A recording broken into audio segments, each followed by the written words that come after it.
খবৰ এবাৰ অবৈধ প্ৰক্ৰিয়াৰে শিশু তুলি ল'বলৈ আহি বিপদত পৰিছে এহাল দম্পতি আৰক্ষীয়ে ইতিমধ্যে সেই দম্পতিহালক গ্ৰেপ্তাৰ কৰিছে আৰু লগতে সেই শিশুটিৰ মাতৃৰ আসতে বৃহৎ ধনৰ বিনিময়তে সেই দম্পতিহালৰ হাতত সেই শিশুটি তুলি দিছে বুলি ইতিমধ্যে ভয়ংকৰ তথ্য পোহৰলৈ আহিছে এই সন্দৰ্ভত সবিশেষ খবৰ আমি লৈ অহাৰ যত্ন কৰিছোঁ আৰু এইদৰে ভয়ংকৰ ঘটনা সংঘটিত হৈছে শিশু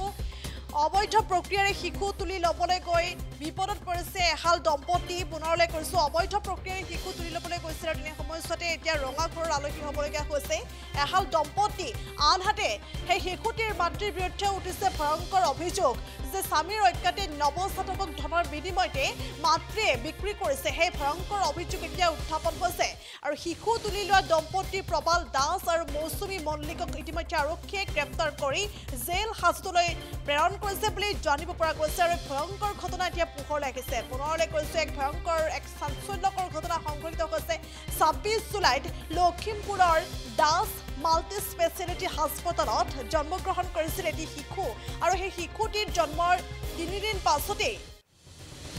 মাতৃয়ে গুৱাহাটীৰ এহাল দম্পতিক গতাই দিয়াৰ ঘটনা সম্প্ৰতি পোহৰলৈ আহিছে আৰু ইতিমধ্যে গুৱাহাটীৰ সেই দম্পতিহালক ফটাশিল আমবাৰী আৰক্ষীয়ে আটক কৰিছে বুলিও জানিব পৰা গৈছে ঢকুৱাখানা আৰক্ষীৰ এটা দল গৈ গুৱাহাটীৰ পৰা প্ৰবাল দাস আৰু মৌচুমী মল্লিক দাস নামৰ ইতিমধ্যে সেই দম্পতিহালক গ্ৰেপ্তাৰ কৰিছে বুলিও জানিব পৰা গৈছে আৰু এই ঘটনাই চাঞ্চল্যৰ সৃষ্টি কৰিছে ২৬ জুলাইতে সেই শিশুটিয়ে জন্মগ্ৰহণ কৰিছিল লখিমপুৰৰ দাস মাল্টি স্পেচিয়েলিটি হাস্পতালত কিন্তু সেই শিশুটিক ইতিমধ্যে বৃহৎ ধনৰ বিনিময়ত মাতৃয়ে এইদৰে দম্পতিৰ হাতত তুলি দিয়াৰ এতিয়া গুৰুতৰ অভিযোগ উত্থাপন হৈছে আৰু শিশু তুলি লোৱা দম্পতি প্ৰবাল দাস আৰু মৌচুমী মল্লিক দাসক গ্ৰেপ্তাৰ কৰি জেল হাজতলৈ প্ৰেৰণ কৰা হৈছে বুলিও ইতিমধ্যে জানিব পৰা গৈছে শিশুটিৰ মাতৃৰ লগতে আইতাক আৰু আশা কৰ্মীকো আটক কৰিছে ঢকুৱাখানা আৰক্ষীয়ে লখিমপুৰৰ দাস মাল্টি স্পেচিয়েলিটি হাস্পতালত সংঘটিত হৈছিল এই ঘটনা জন্মৰ ৩ দিন পাছতে স্বামীৰ অজ্ঞাতে সেই মাতৃগৰাকীয়ে জন্মদাত্ৰীৰ মাতৃয়ে গুৱাহাটীৰ এহাল দম্পতিক নৱজাতক গতাই দিয়াৰ ঘটনা সম্প্ৰতি পোহৰলৈ আহিছে আৰু এই ঘটনাই তীব্ৰ চাঞ্চল্যৰ সৃষ্টি কৰিছে অবৈধভাৱে শিশুটিক তুলি ল'বলৈ যোৱা গুৱাহাটীৰ দম্পতিহালক কালি ফটাশিল আমবাৰী আৰক্ষীয়ে প্ৰথমতে আটক কৰিছে আৰু তাৰ পাছতে তদন্ত কৰি গ্ৰেপ্তাৰ কৰিছে বুলি জানিব পৰা গৈছে আৰু আনফালে শিশুটিক উদ্ধাৰ কৰি লখিমপুৰৰ চৰকাৰী শিশু প্ৰতিপালন গৃহত ৰখা হৈছে আৰু শিশুটিৰ পিতৃৰ নাম ইতিমধ্যে মিণ্টু কোচ বুলি জানিব পৰা গৈছে আনহাতে মিণ্টু কোচৰ বিৰুদ্ধেও পত্নীয়ে উত্থাপন কৰিছে বহু গুৰুতৰ অভিযোগ কিয়নো মিণ্টু কোচ অৰ্থাৎ সেই শিশুটিৰ পিতৃ হৈছে মিণ্টু কোচ আৰু মিণ্টু কোচক নজনোৱাকৈ মাতৃয়ে এনেধৰণে পৰিকল্পনা ৰচনা কৰিছিল যে অবৈধ প্ৰক্ৰিয়াৰে শিশু তুলি ল'বলৈ বাধ্য হৈছিল এহাল দম্পতিয়ে আৰু গুৱাহাটীৰ এহাল দম্পতিৰ হাতত সেই শিশুটি তুলি দিবলৈ আসতে বিচৰা হৈছিল আৰু সেই সময়তে এই ঘটনা পোহৰলৈ আহিছে তাৰ পাছতে শিশুটিৰ পিতৃয়ে অভিযোগ উত্থাপন কৰিছে যে পিতৃয়ে আসতে সেই কথা নাজানে অৰ্থাৎ পিতৃৰ অজ্ঞাতে মাতৃয়ে এনেদৰে নৱজাতকক অইন দম্পতিৰ হাতত তুলি দিবলৈ চেষ্টা কৰিছে কিন্তু মিণ্টু কোচৰ বিৰুদ্ধে অভিযোগ উত্থাপন হৈছে যে ৬-৭ মাহ পূৰ্বে মিণ্টু কোচে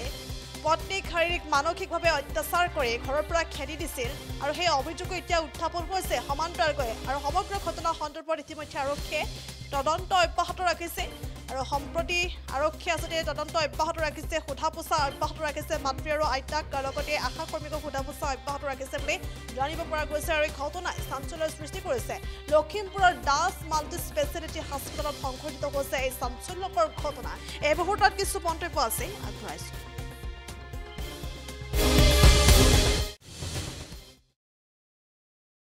কি নাম আপোনাৰ দাদা দুটা নাম হা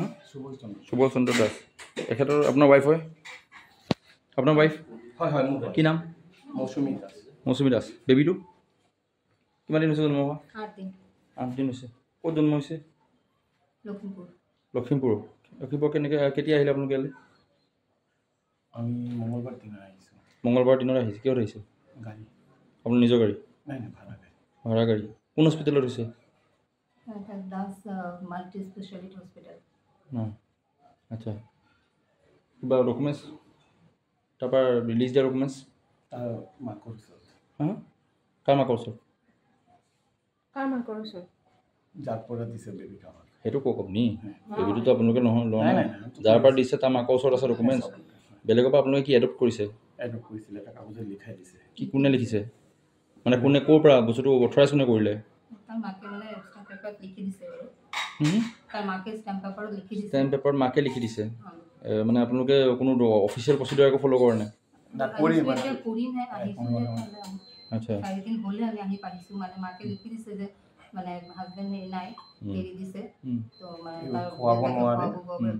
বাতৰি প্ৰচাৰ কৰিছে মই কোনো ধৰণৰ তেনেকুৱা সন্তান মোৰ পৰা বেচা কিনা হোৱা নাই আৰু তেওঁলোকে মোৰ পৰা ভালকৈ মোৰ লগত পাতি মেলি মোৰ পৰা সন্তানটো এডপ্ট কৰি লৈছে আৰু মোৰ স্বামীয়ে মোক অত্যাচাৰ কৰিছিলে মোৰ লগত কোনো ধৰণৰ তেনেকুৱা সম্পৰ্ক ৰিলেশ্যন নাছিলে মোক মেণ্টেলি টৰ্চাৰ কৰাৰ কাৰণে মই ঘৰলৈ পৃথকে গুচি গৈছিলোঁ আৰু মই ভালকৈ মানুহবোৰৰ লগত পাতি মেলি সন্তানটো দিয়া হৈছে আৰু মোৰ লগত তেখেতলোকে যেতিয়াৰ পৰা মই তেওঁলোকক লগ পাইছোঁ মানে তেতিয়াৰ পৰা মোৰ ট্ৰিটমেণ্ট কৰিছে আৰু ট্ৰিটমেণ্টৰ খৰচা কৰি পেলাই এইটো কি বুলি কয় মোৰ সন্তানটো তেওঁলোকক মই নিজ ইচ্ছাৰে মই সমজাই দিছোঁ আৰু কোনো ধৰণৰ মই বিক্ৰী কৰা নাই তেখেতে মোৰ ওপৰত এনেই এটা বদনাম যাচি দিছে যে মোৰ সন্তানটো বিক্ৰী কৰিলোঁ বুলি আৰু যদি তেখেতৰ সন্তানটো লাগিছিলে তেখেতে কিয় নাহিলে বিচাৰিতো নগ'লে আৰু